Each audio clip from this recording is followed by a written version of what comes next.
Et bonsoir Clémentine Autain. Bonsoir. Merci d'être là sur France Info dans Tout est politique. Vous êtes députée de Seine-Saint-Denis, cofondatrice de l'Après et candidate à la primaire de la gauche, donc à la présidentielle. D'abord, votre réaction à cette manifestation d'ultra-droite hier dans les rues de Lyon en hommage à Quentin Derenque, ce jeune homme de 23 ans qui a été battu à mort, militant nationaliste. On a vu des saluts nazis. On n'a pas vu de débordement violent non plus. Quelle est votre réaction ? C'était assez effrayant comme manifestation. On a entendu des slogans choquants. Blanc, blanc, blanc, réveille-toi. Mélenchon tue. On a vu des figures qui sont des figures antisémites, des figures négationnistes, des figures de groupuscules dissous de l'extrême droite, avec beaucoup de personnalités qui ont été condamnées pour propos racistes, pour voilà Il y a des enquêtes judiciaires après ces propos, bien ces sûr, gestes donc, qui ont été ouverts. C'est pour moi une manifestation qui n'était pas de recueillement après l'émotion qu'a pu susciter la mort de Quentin Derenque, mais une manifestation ultra politique et qui a permis de ressouder des groupuscules d'extrême droite violents, haineux. Elle a respectabilisé ces gens-là, cette manifestation et l'écho médiatique qu'elle a eu? Elle a existé. Elle a permis à ces gens de s'exprimer. Il fallait l'interdire? Je n'ai pas de facilité à vouloir interdire les manifestations, je le dis d'emblée. Je pense que c'est toujours une pente assez complexe, potentiellement dangereux pour les libertés et la démocratie, mais en l'occurrence, je crois en effet que cette manifestation n'aurait pas dû avoir lieu. Donc l'ordre public, pour vous, avec ce qui s'est passé, a été troublé? Oui, c'est l'ordre républicain qui est troublé par cette manifestation, assurément. Je voudrais vous interroger sur Jean-Luc Mélenchon, avant de donner la parole à Laurent Geoffrin.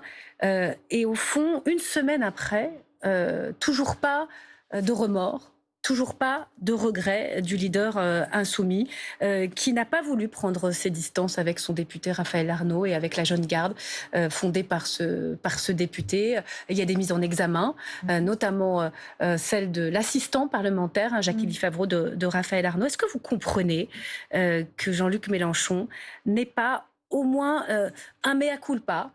Il a condamné les violences, mais sur ce lien avec la Jeune Garde qu'il revendique toujours aujourd'hui. Je vais absolument vous répondre, mais permettez-moi de commencer par ce que j'observe depuis une semaine, c'est-à-dire un déferlement, une démesure contre la France insoumise et qui, moi, me révolte. Je pense que là, on atteint des sommets de délire, de chasse à LFI avec un agenda politique qui banalise l'extrême droite en même temps est installé un cordon sanitaire donc déplacé contre la France insoumise. L'agenda politique de qui? Qui fait ça? D'abord, c'est l'agenda politique de l'extrême droite, et ensuite, je pense que c'est un nouvel agenda, enfin pas tout à fait nouveau, mais enfin qui s'affirme, du pouvoir en place, qui est aux abois et qui devait être un rempart à l'extrême droite et qui aujourd'hui enfourche d'une certaine manière ses présupposés et marche avec lui pour modifier,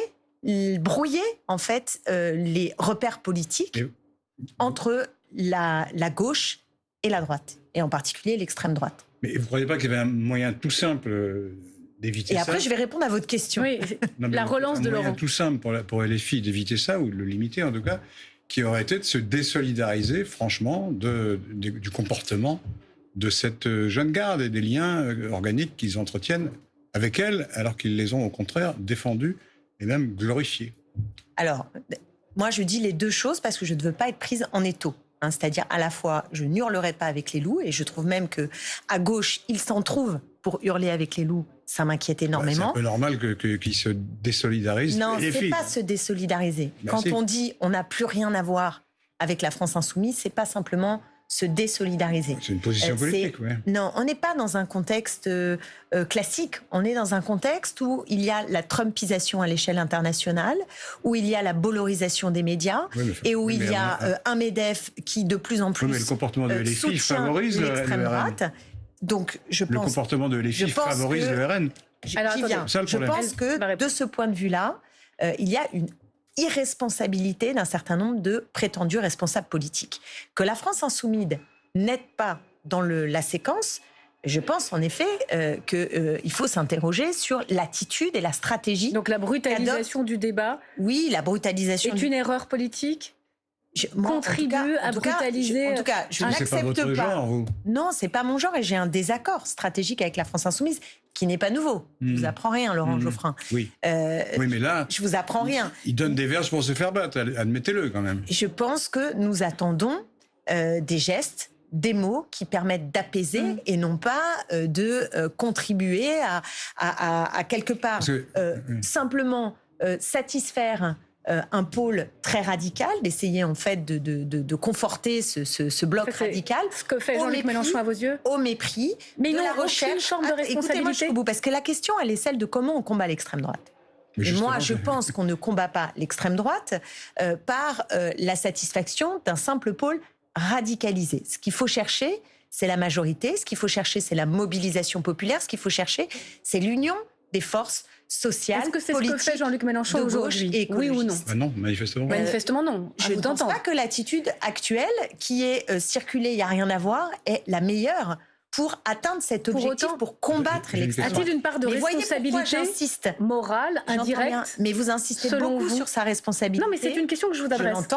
Je l'entends, vous insistez beaucoup sur sa responsabilité. On va venir aussi et je ne veux pas à l'extrême droite le dédouaner, mais je n'entends pas beaucoup dans les médias comment on pourrait dire, de propos qui permettent aussi de prendre bien la mesure de ce qui est en train de se passer. C'est l'extrême droite qui est aux portes du pouvoir. C'est l'extrême droite qui est aux portes du pouvoir. Oui, mais justement. C'est pas la France insoumise aujourd'hui. Justement. Et donc, quand je vois les unes des journaux, y compris un qui est, voilà, cette semaine, Le Poison Mélenchon, La Tribune du Dimanche, L'Express, LFI, Danger Public, Marianne, Les Nouveaux Fascistes, carrément pas antifascistes, les nouveaux fascistes, avec JLM, Rima Hassan et Raphaël Arnaud, j'estime que la démesure est de ce côté-là, aujourd'hui.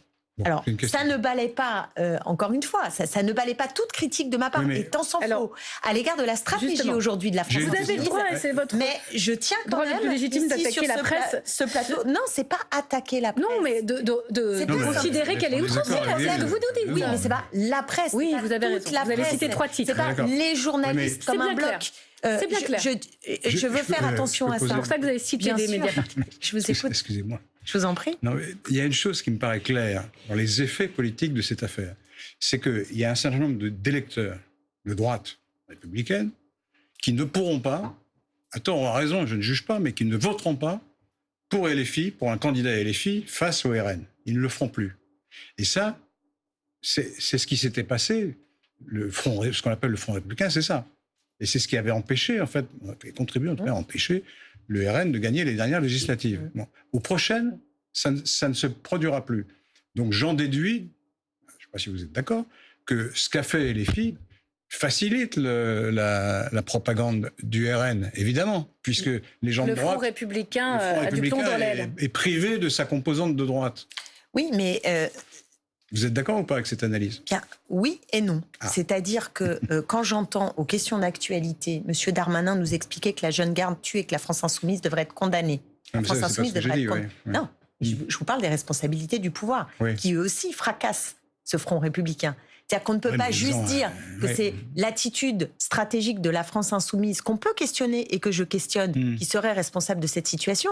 C'est-à-dire que c'est aussi cette espèce d'ambiance de ce que moi j'appelle le club des charognards, c'est-à-dire des gens qui profitent tristement de ce drame. Je parlais des électeurs, parce que ça, c'est les responsables politiques. Bien sûr, mais les électeurs, vous savez, ils écoutent aussi les responsables politiques. Et d'ailleurs, même si vous parlez de la France insoumise, je pense que Jean-Luc Mélenchon a une responsabilité et qu'à des moments, il méséduque, au lieu justement, y compris de s'adresser correctement aux militants, à la sphère, aux sympathisants insoumis pour être extrêmement clair sur un certain nombre de principes. Parce qu'il y a une dissonance aujourd'hui. Et je suis d'accord. Bon. Il y a une dissonance entre nous condamnons la violence et la minute d'après, la jeune garde. Vous considérez qu'il a une responsabilité ou pas dans ce qui s'est passé à Lyon ou pas? C'est pas très clair. Vous parlez de responsabilité sur la brutalisation en général. Responsabilité morale des filles, vous dites non? Il n'y a pas de responsabilité. Comme Maud Bréjon, par exemple. Pénale, il n'y a pas de responsabilité. Mais morale. Pénale, je ne suis pas d'accord avec l'idée... ce drame, en fait, c'est à cause de Jean-Luc Mélenchon ou de la France Insoumise. bien clair. Ça va pas du tout, d'accord ? Mais pas du tout. En revanche, je pense qu'il y a en effet une attente légitime à l'égard de la France Insoumise et en particulier de son leader, Jean-Luc Mélenchon, pour poser les mots, pour poser les gestes qui sont ceux de l'apaisement. Voilà. Et de la clarté vis-à-vis de la violence pour l'instant, politique. ces mots d'apaisement, il les a prononcés en partie lors d'un meeting à Perpignan en étant très clair sur la condamnation de ce qui s'est passé. Non mais c'est vrai, il faut être totalement juste. Mais c'est vrai qu'en même temps, concernant son député et son mouvement La Jeune Garde, rien n'a été dit d'une prise de distance. On ne parle même pas de condamnation, de désolidarisation. Enfin, ça n'a pas été fait. Et pour François Hollande, il le dit très clairement, cette stratégie est un suicide politique. Est-ce que vous êtes d'accord avec lui concernant Jean-Luc Mélenchon? Est-ce qu'il y aura un avant et un après cette affaire? Et il y a un avant et un après du positionnement de François Hollande, qui aujourd'hui renvoie dos à dos l'extrême droite et la France Insoumise. Et pour moi, ça, c'est gravissime. Il a dit ça? Bien sûr, sa vidéo ne dit que ça. Il a fait une petite vidéo. Il a dit qu'on ne peut plus s'allier avec les filles. Bon, oui, mais il a renvoyé dos à dos l'extrême droite et la France Insoumise. Et ça, je pense que c'est une erreur politique absolument gravissime. Vraiment gravissime. Cela n'empêche pas d'avoir aussi, encore une fois, des attentes. Moi, j'aimerais par exemple que Raphaël Arnaud puisse s'expliquer. On ne l'a pas entendu. Il a fait partie des fondateurs de la Jeune Garde, avec y compris son assistant parlementaire qui a porté des coups contre ce militant fasciste. Bon, peut-être qu'il a quelque chose à nous dire, parce que c'est une question politique importante. D'ailleurs, elle est assez vieille. Dans les années 70, elle se posait déjà. Comment on fait face à des milices d'extrême droite? Qu'est-ce que c'est qu'une autodéfense pacifiste? Moi, j'ajouterais féministe, parce qu'il y a beaucoup de testostérone, il y a beaucoup de virilisme aussi dans ces affrontements. Et mais donc, ce concept d'autodéfense populaire, vous le revendiquez comme Jean-Luc Mélenchon? À partir de quand vous êtes à Lyon et que vous avez un tel déferlement de milices d'extrême droite, par ailleurs, jouissent de l'impunité. Bien sûr, mais l'impunité, vous la connaissez, Laurent Geoffrin. Elle existe malheureusement. Ils ont dissous plusieurs groupes et ils essayent, c'est difficile. Vous savez très bien que quand on dissout, ça ne suffit pas. Donc pour protéger, il faut un peu plus que ça. Mais la violence, on sait très bien que les groupes peuvent se constituer autrement, même s'ils ne sont plus légaux. Est-ce qu'elle a sa place L'autodéfense, il faut bien se défendre. Je suis en train de dire, mais là, c'est pas de l'autodéfense. Moi, les images que j'ai vues, c'est pas de. On a un homme de l'offensive dont on peut honnir les idées absolument, mais qui est à terre. D'accord, il est à terre. Et ce qu'on voit, ce sont des images qui violentent jusqu'à la mort un homme à terre. Moi, je suis contre la peine de mort. Alors, je pense que même quand on veut combattre des idées et qu'on les déteste, et je ne prends pas Quentin de Rang pour un enfant de cœur. Tant s'en faut, on a maintenant son CV. On sait aussi les images qui ont mis bien du temps à être diffusées, qui ont précédé cet acte, où on voit le groupe fasciste qui vient, qui a des battes de baseball. Donc tout ça se fait aussi dans un climat qu'il faut rappeler. Mais moi, je le dis, la gauche, ça ne peut pas être ça. La gauche, ça n'est pas ça. On ne combat pas le fascisme avec des armes. La gauche peut-elle s'allier avec LFI? C'est dans moins d'un mois le premier tour des municipales par endroits dans certaines villes après ça. Oui, moi je ne vois pas. Je vais vous dire, c'est très simple. Est-ce qu'on veut que Paris bascule dans les mains de Rachida Dati? Est-ce qu'on veut qu'à Marseille, ce soit carrément l'extrême droite avec Alizio qui prenne la ville? Est-ce qu'on veut à Toulouse laisser les clés à M. Moudinque? Parce que s'il n'y a pas d'alliance, évidemment qu'on ne peut pas gagner la ville. Donc, ils pensent que si, qu'ils n'ont pas besoin de faire une alliance d'appareil. Je peux vous dire qu'il y a, là je donne des grandes villes visibles, mais il y a énormément de villes en France pour lesquelles ça n'est pas raisonnable. Donc, je veux dire à la France Insoumise... Donc il y a une forme de nécessité électorale qui fait loi. Est-ce qu'on peut condamner de manière raide la France Insoumise et ensuite s'allier avec elle? C'est pas clair comme position. Et réciproquement, j'ai envie de vous dire, parce que tout le monde met une pelletée. Là, pour le coup, chaque jour qui se passe, je vois à la fois l'aile droite du PS et la direction de la France Insoumise mettre une brique, puis encore une autre, puis encore une autre, pour reconstituer le mur des deux gauches irréconciliables. Perdre son âme, c'est ce que dit Jérôme Gage. Eh bien, moi, je pense qu'on perd son âme si on n'est pas capable, dans ce moment politique tragique que nous traversons, c'est-à-dire, je le rappelle, avec la menace de l'extrême droite pour prendre le pouvoir en France. Perdre son âme, c'est ne pas comprendre que si nous n'avons pas le rassemblement des gauches et des écologistes, alors ça veut dire que nous laissons un boulevard à nos adversaires. Et nos adversaires, on n'est pas partant calme. On est face à des adversaires qui, s'ils gagnaient, empêcheraient même le mouvement social, nous, militants politiques, de pouvoir simplement faire notre travail Mais c'est le Front d'opposition. républicain qui empêche parce que C'est quoi le Front républicain aujourd'hui? Qu'est devenu le Front républicain aujourd'hui? Il y a un sophisme là, parce que la gauche, elle fait 30%. De toute façon, c'est pas avec 30%. Avec LFI. Tout à Vous fait. allez empêcher. Donc il faut trouver des électeurs plus au centre et plus à droite. Et donc faire un Front républicain. C'est pas du tout la même chose que de faire l'union de la gauche. Qu'il y ait union de la gauche ou pas au premier tour, qu'est-ce que ça change au deuxième tour? Ce qui compte, c'est qu'au deuxième tour, ça sera un candidat non RN qui gagne. Et là-dessus, la gauche divisée ou la gauche unie, il vaut mieux qu'elle soit unie en général, d'accord. Mais c'est secondaire. Alors Laurent Geoffrin pose, je pense, la vraie bonne question et qui est le débat aujourd'hui important que nous avons à gauche. Non mais je le dis parce que l'autre jour sur les bancs de l'Assemblée nationale, j'ai passé 1 heure à discuter avec Jérôme Gage et Boris Vallaud, puisque je veux que le dialogue continue. C'était un dialogue un peu ferme, nous avons de vraies divergences et à la fin ça portait en fait sur ça. C'est-à-dire que moi je pense que pour gagner, il faut au premier tour rassembler son camp. Et son camp, c'est toute la gauche et les écologistes. Alors, c'est pas suffisant pour... c'est pas suffisant pour faire une majorité, mais je pense que c'est sine qua non pour réussir à accéder au second tour et pour pouvoir améliorer les conditions de vie des gens. Donc, et pour ensuite, au second tour, réussir à passer des 30%, en gros, que pèse la gauche, aux 50%, c'est l'évidence qu'il faut être crédible auprès d'un certain nombre de gens qui nous regardent et qui ont des habitudes de vote plus au centre, mais qui sont des démocrates, qui ne veulent pas de l'extrême droite, eh bien, il faut qu'ils aient la conviction que nous serons les garants de l'ordre républicain, si on peut dire. Oui, mais l'alliance avec vous posez la question. Tour est un handicap pour le deuxième, à mon avis. Je pense qu'il serait important que la France insoumise... En plus, il n'y aura pas d'alliance, parce que Mélenchon, il se présente, de toute façon. Contribue dans son attitude et dans ses mots à construire ce front. Vous savez, oui, mais faut dire les Clémentine choses... vous nous parlez d'unité de la gauche dès le premier tour. On comprend vos convictions en valeur et en tactique, parce que c'est aussi de la bataille politique, les élections. Il y a une primaire de la gauche.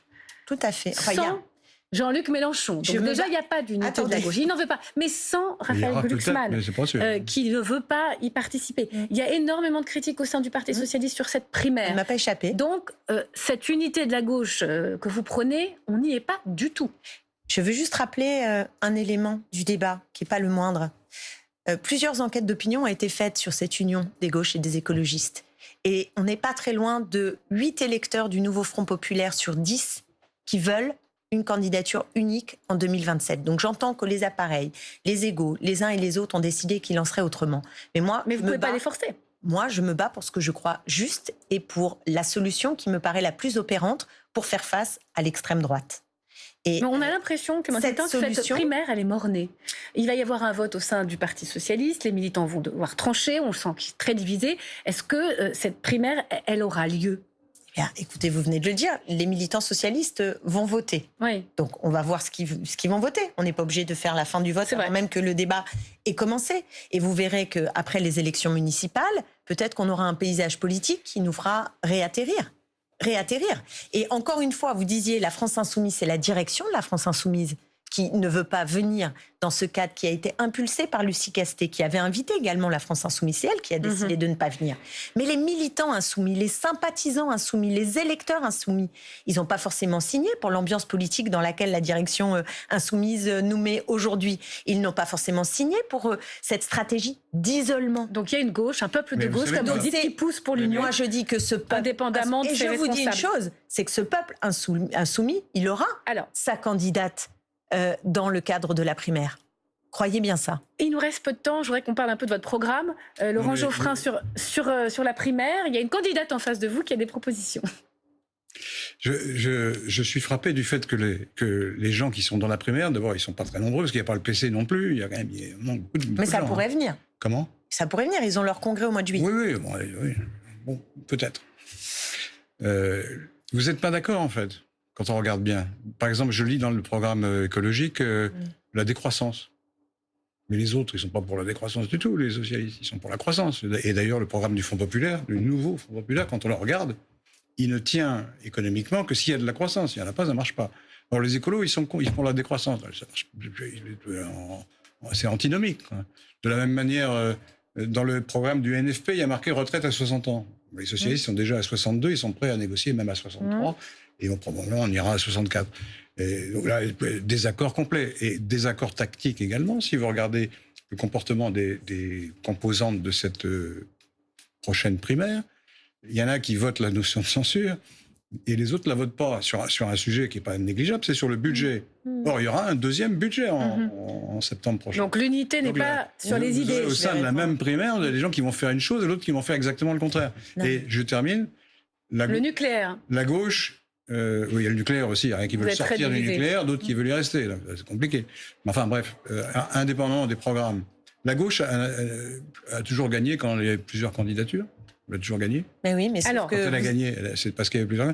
Et là, c'est pareil. Ce qui compte, c'est d'avoir un bon candidat ou une bonne candidate et qui fasse jouer le vote utile au premier tour. Alors attention, question trop longue, après il n'y a plus... Il y a beaucoup de choses, mais je réponds déjà sur le dernier point. La gauche a toujours gagné avec plusieurs candidats, sauf que le paysage politique n'a jamais été tripolarisé.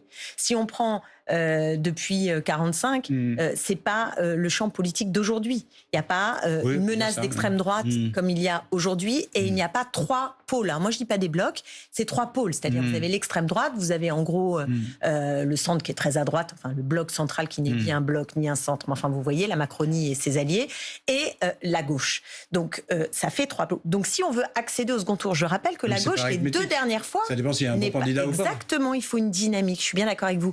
Et le nouveau Front populaire, qui s'est créé en 4 jours, donc on a quand même réussi à se mettre d'accord, malgré nos désaccords, précisément, malgré nos désaccords, nous avons réussi à mobiliser 9 millions d'électeurs et d'électrices. Est-ce que vous gardez ce programme du nouveau Front populaire dans le cadre de la primaire de la gauche ?